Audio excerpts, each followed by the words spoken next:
We've now moved on 3 months since the last time that we had a film of the Lion, and this is the stage we're at the present time. This is the boiler now, assembled into the chassis, and originally, of course, there were several features which I shall explain in a second that weren't in the original Lion.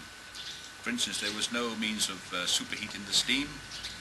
It didn't have a means of blowing to drive the steam up the chimney to increase the draft, and also there wasn't a snifter valve.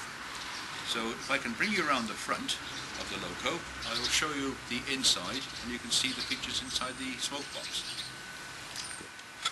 Okay.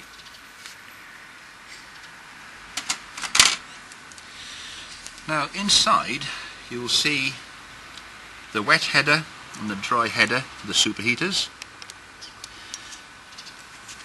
and also the blower, which is, well, it's right at the very back there. I don't know whether you can actually see it.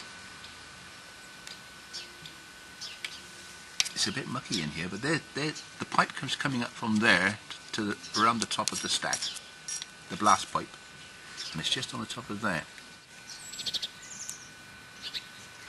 And the snifter is just tucked in on the side of there, and it's hidden because it's just underneath the bracket on the outside. So there's a snifter incorporated. While we're at the front of the Loco, if you want to drop down a little bit, you'll see the two tiny little taps that weren't there on the last filming. I've now made those, and it's interesting because they're a two-way. Forward is to drain the cylinders, and upwards a bulk of tallow would have been placed in the top, and that was the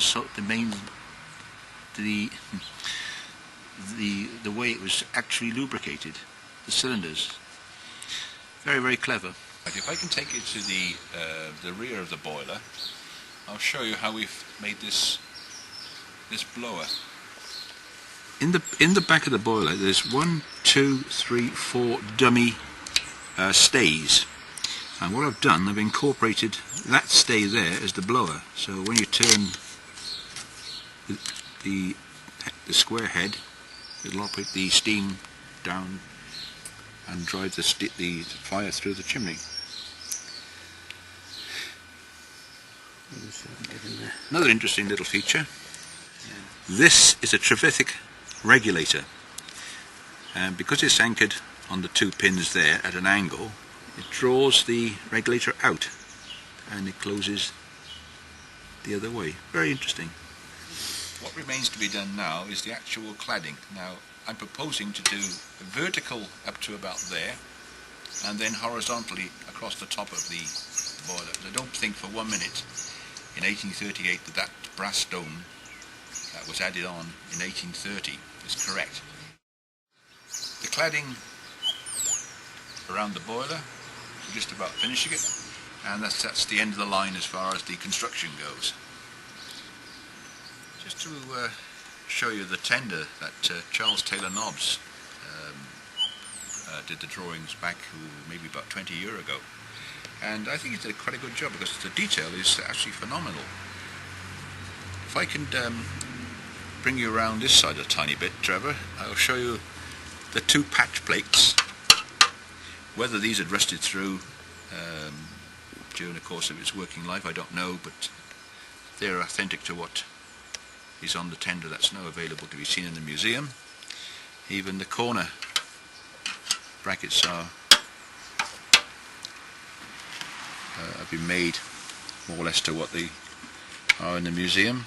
Even the little lifting hooks at the end, and the tank, of course, or the tank filler, and the water taps, and the fall plate. Right, now I thought I'd show you the patterns that were made to produce the castings. It's hard to believe that these two chunks of timber actually fit in this smoke box, but they do. It's amazing. Steam chest, which I made up.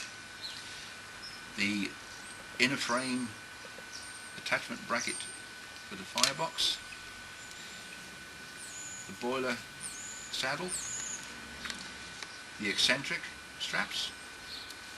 Front covers. And lastly, Lester Kane's magnificent CNC job of the wagon banana. which has been talked about quite considerably. I think he did a superb job of that. That's actually perfect. And hats off to him. Cracking job. And that's 25, 30 hours now just to finish off the cladding. And then painting, and that's the Lion completed.